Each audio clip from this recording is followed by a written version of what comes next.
मैं राजस्थान का बागड़ी प्रदेश डूंगरपुर बोल रहा हूँ।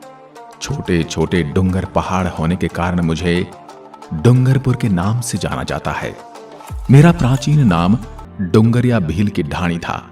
मुझे आदिवासियों का कुंभ भी कहा जाता है और मैं प्रसिद्ध हूँ मेरे भव्य बाणेश्वर धाम के लिए, जिसके बारे में आगे आपको पूरी जानकारी देने वाला हूँ।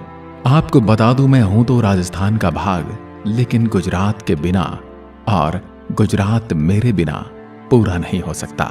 मैं डूंगरपुर आज आपको मेरे यहाँ का पूरा इतिहास और पर्यटक स्थलों के बारे में बताने वाला हूँ। मेरा यहाँ का त्रिवेणी संगम बाणेश्वर धाम का मेला और ऐतिहासिक स्थलों के बारे में जानकर आप मुझे विजिट करने जरूर आओगे, ऐसा मेरा विश्वास है।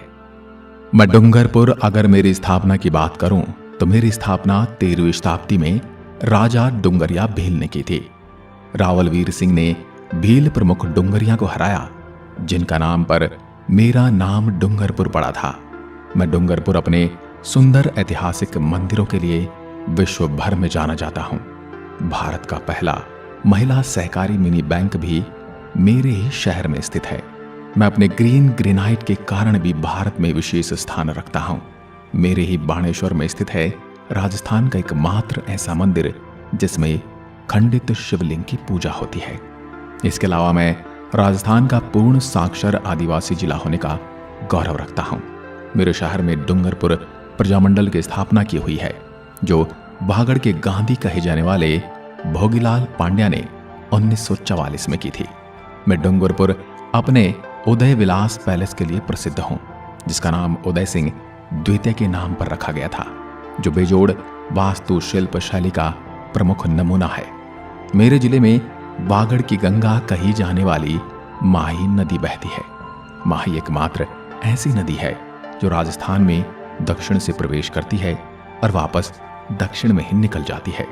माही नदी कर्क रेखा को 2 बार काटती है और मेरे और बांसवाड़ा के बीच की सीमा भी बनाती है। यदि मैं यहाँ की प्रसिद्ध हस्तियों की बात करूं तो राज सिंह क्रिकेटर, जिनका जन्म मेरी ही धरती पर 1935 में यहाँ के राज परिवार में हुआ। मेरे महाराजा लक्ष्मण सिंह जी के वे छोटे पुत्र थे। वे भारतीय क्रिकेट कंट्रोल बोर्ड के अध्यक्ष भी रहे। उन्होंने 16 सालों तक प्रथम श्रेणी का क्रिकेट खेला और करीब 20 सालों तक भारतीय क्रिकेट कंट्रोल बोर्ड से जुड़े रहे। वो 2 कार्यकाल तक राष्ट्रीय टीम के चयन करता रहे और 4 बार भारतीय टीम के विदेशी दौरे का प्रबंधन किया। इनकी मृत्यु 12 सितंबर 2009 को हो गई। मेरे डूंगरपुर के अगले महापुरुष हैं भोगीलाल पांड्या। उन्होंने 1944 में मेरे शहर में प्रजामंडल की स्थापना की। इन्हें बागड़ आदिवासियों का गांधी कहा जाता है। अगले हैं मेरे शूरवीर जनरल नाथू सिंह राठौड़। आजाद भारत के पहले lieutenant general of Indian army थे। ये सच्चाई को निडरता से सामने रखने वालों में से एक थे। ये मेरी धरती पर जन्मे मेरे इस निडर व्यक्तित्व को आज भी याद करके मैं भूला नहीं समाता। मेरे चौथे महान व्यक्तित्व वाले पुरुष हैं मेरे महारावल लक्ष्मण सिंह का नाम Guinness book of world record में दर्ज है। अफ्रीका के जंगलों में शिकार के कारण ये मध्य प्रदेश विधानसभा अध्यक्ष और राजस्थान क्रिकेट टीम के कैप्टन भी रह चुके हैं। अब मैं बात करता हूँ रावल लक्ष्मण सिंह जी के छोटे भाई नगेंद्र सिंह जी की। ये international court of justice the Hague को 2 बार न्यायाधीश रह चुके हैं। इन्हें 1938 में कामा पुरस्कार से सम्मानित किया गया था। भारत सरकार द्वारा इन्हें साल 1973 में पद्म विभूषण द्वारा सम्मानित किया गया था। मैं राजस्थान के प्रमुख शहरों से अपनी दूरी की बात करूं तो मैं डूंगरपुर स्टेट कैपिटल सिटी से 500 किलोमीटर, उदयपुर से 101 किलोमीटर, गुजरात के अहमदाबाद से 180 किलोमीटर, रतलाम मध्य प्रदेश से 185 किलोमीटर और नेशनल कैपिटल सिटी से 770 किलोमीटर की दूरी पर बसा हूं।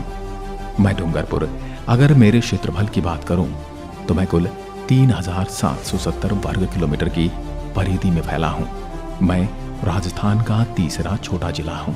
मैं मेरी जनसंख्या की बात करूं तो मेरे जिले में 2011 की जनगणना के अनुसार 13,88,552 के आसपास नागरिक हैं। वहीं अगर बात करूं लिंगानुपात की तो मेरे जिले में 994 महिलाएं प्रति 1000 पुरुषों पर निवास करती हैं। यदि मेरे यहाँ बोली जाने वाली भाषाओं की बात करूं तो मेरे जिले में बागड़ी, मेवाती, गुजराती और मेवाड़ी तथा हिंदी भाषाएं बोली जाती हैं।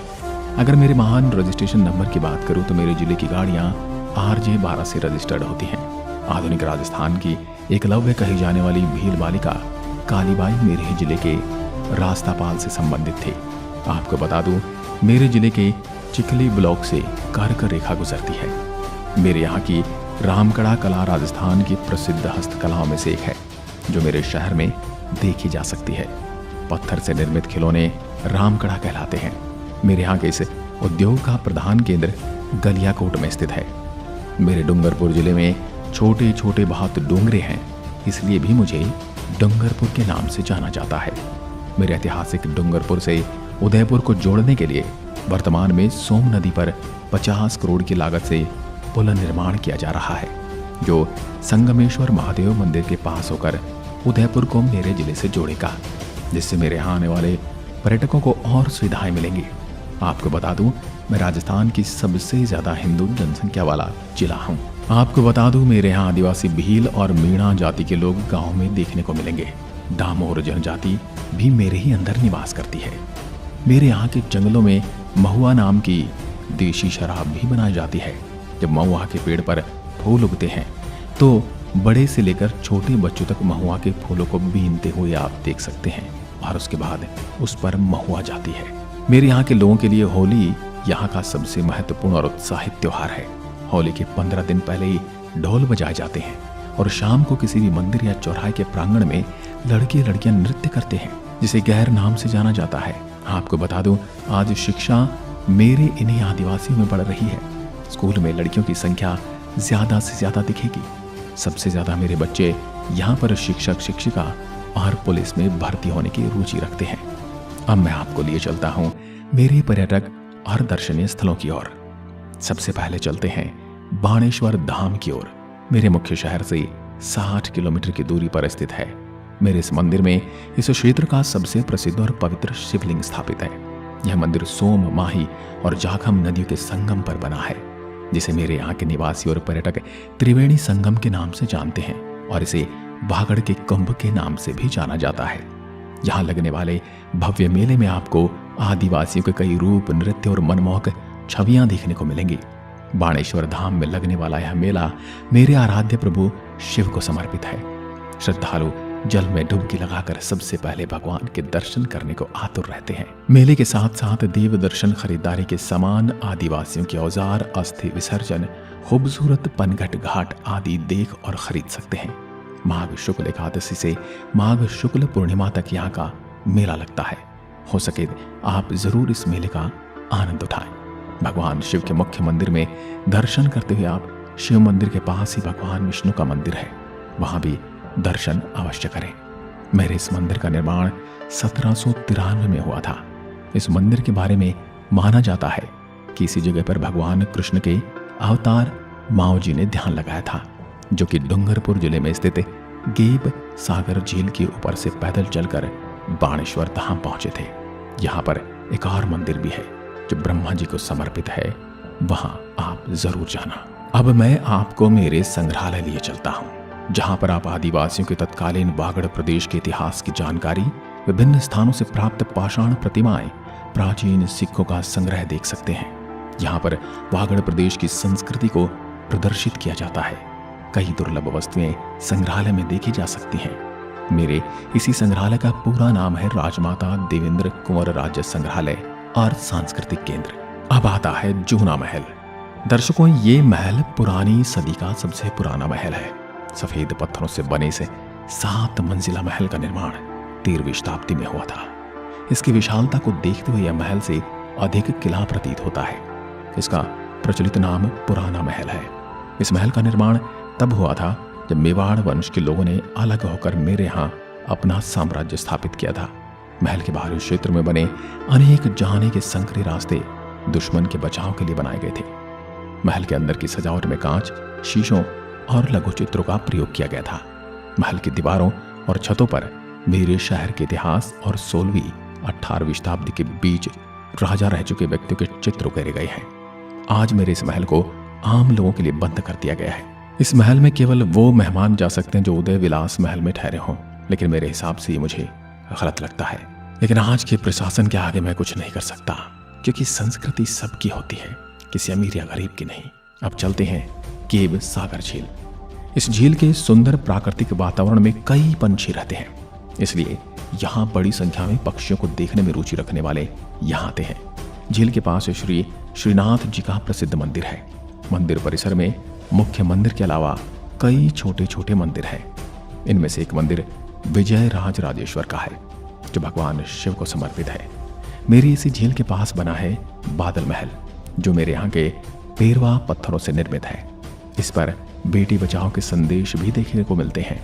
साथ ही मेरे जिले की हिस्टोरिकल चीजें भी इसी में संग्रहित की गई हैं, जिन्हें आप देख सकते हैं। इस महल की वास्तुकला मुगल एवं राजपूत वास्तुकला का मिश्रण है। इस महल में संग्रहालय देखने के लिए मिलता है।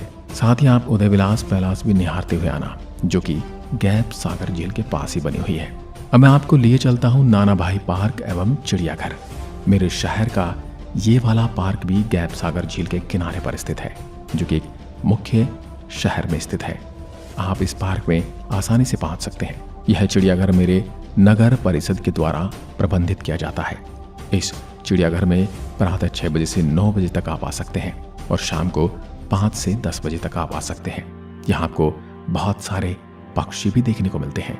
यहाँ पर आपको तोते, कछुए, बतख, कबूतर, कनूर पक्षी, बजरी पक्षी, सन कनूर, कस्तूरी बतख देखने के लिए मिल जाते हैं। यहाँ पर टॉय ट्रेन भी है, जिसमें 10 साल से कम उम्र के बच्चे घूम सकते हैं। यहाँ पर एक बहुत बड़ी पक्षियों के लिए घर बनाया गया है। आप सोच रहे होंगे नाना भाई कौन थे, तो आपको बता दूं, वो एक स्वतंत्रता सेनानी थे। उनकी स्मृति में 26 जनवरी 1956 को शहरवासियों को सबसे पहला पार्क अर्पित किया गया था। अब हम आपको लिए चलते हैं फतेहगढ़ी, जो कि मेरे जिले का एक प्रमुख दर्शनीय स्थल है। मेरे स्थान पर आपको हनुमान जी के दर्शन करवा देता हूँ। फतेहगढ़ी भी मेरी गैप सागर झील के किनारे ऊंची पहाड़ी के ऊपर बना हुआ है।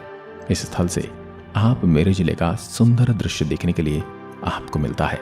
आपको यहाँ पर चारों तरफ मेरे पर्यटन स्थल देखने को मिलने वाले हैं। गैप सागर झील का सुंदर दृश्य देखने के लिए मिलता है। मैंने आपको बादल महल के बारे में बताया था, वो भी यहाँ से देखने को मिलता है। फतेहगढ़ी में आपको रामायण के बहुत सारे दृश्यों की मूर्तियों का रूपांकन मिलेगा।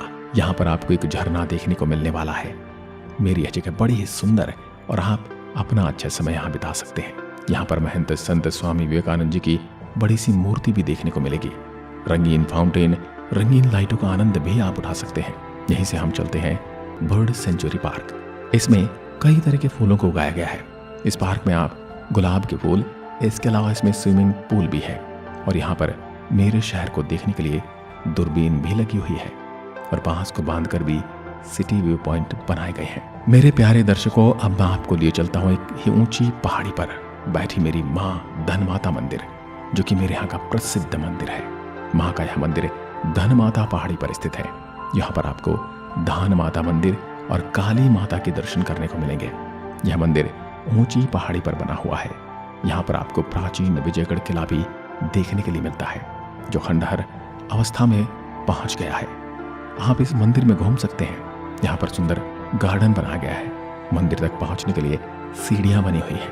यहाँ पर आकर आपको बड़ा आनंद आएगा। यहाँ से मेरे शहर का दृश्य बहुत ही सुंदर दिखाई देता है। पार्क में आपको बहुत सारे झूले और मनोरंजक उपकरण देखने को मिल जाते हैं और बच्चे और बड़ों दोनों के बहुत पसंद आते हैं। यहाँ पर शाम के समय सनसेट का भी सुंदर दृश्य देखने को मिलता है। मेरी माने तो आप यहाँ एक बार अवश्य जाना। श्री माधवराव मंदिर, ये मंदिर मेरे शहर के पास स्थित एक मुख्य ऐतिहासिक स्थल है। आपको यहाँ पर प्राचीन मंदिरों के दर्शन करने को मिलेंगे। यहाँ बहुत सारे मंदिर बने हुए हैं। यही मंदिर मेरे सुरपुर नामक स्थान पर स्थित है। आप यहाँ पर आकर इन मंदिरों को देख सकते हैं। यहाँ पर भगवान शिव जी और कृष्ण जी के बहुत सारे मंदिर हैं, जिनके दर्शन आपके मन को हर्षित कर देंगे। अब चलते हैं गौरेश्वर महादेव मंदिर। यह मंदिर मेरे जिले में सागवारा के पास देवड़ा बड़ा गांव में स्थित है। यह मंदिर मोरन नदी के किनारे पर बना हुआ है। यहाँ पर आपको स्वयंभू शिवलिंग के दर्शन करने के लिए मिलते हैं। यह मंदिर 12वीं शताब्दी में गुजरात के महाराजाओं के द्वारा बनाया गया था। यहाँ आकर मन को शांति मिलती है। यहाँ पर मोरन नदी का दृश्य बड़ा ही सुंदर दिखाई देता है। आप यहाँ पर आकर अच्छा अनुभव कर सकते हैं। मेरे बताए इन पर्यटक स्थलों के अलावा भी आप भुवनेश्वर महादेव मंदिर, सोमनाथ मंदिर, सोम कमला अंबा बांध, बीरबाला कालीबाई पैनोरमा मंदिर के दर्शन कर सकते हैं। आपको मेरे जिले में बहुत कुछ देखने को मिलेगा। अगर आप मेरे शहर की सैर की योजना बना रहे हैं तो आप सड़क, हवाई और रेल मार्ग के द्वारा यात्रा कर सकते हैं। जो भी पर्यटक मेरे शहर की यात्रा हवाई मार्ग से करना चाहते हैं उनके लिए बता दूं, निकटतम हवाई अड्डा डबोक हवाई अड्डा उदयपुर है, जो मुझसे 110 किलोमीटर की दूरी पर है। अगर आप मेरी सैर ट्रेन से करते हैं तो आपको बता दूं, मेरे जिले में रेल सेवा नहीं है, तो मेरा निकटतम रेलवे स्टेशन उदयपुर या फिर रतलाम है, जो कि देश के सभी प्रमुख रेलवे स्टेशन से अच्छी तरह से जुड़ा हुआ है। अगर आप बस से मेरी यात्रा करते हैं तो राजस्थान के सभी जिलों से मेरे लिए बस उपलब्ध है। मैं डूंगरपुर आपको मेरे शहर में आने के लिए आमंत्रित करता हूँ। मेरी आत्मकथा में आपको कौन सा स्थान सबसे सुंदर लगा, मुझे कमेंट में जरूर बताना। और अगर आप पहले ही मेरी यात्रा कर चुके हैं तो अपना अनुभव कमेंट में लिखकर दूसरों का मार्गदर्शन करना। आज की वीडियो में बस इतना ही। जय हिंद, जय भारत।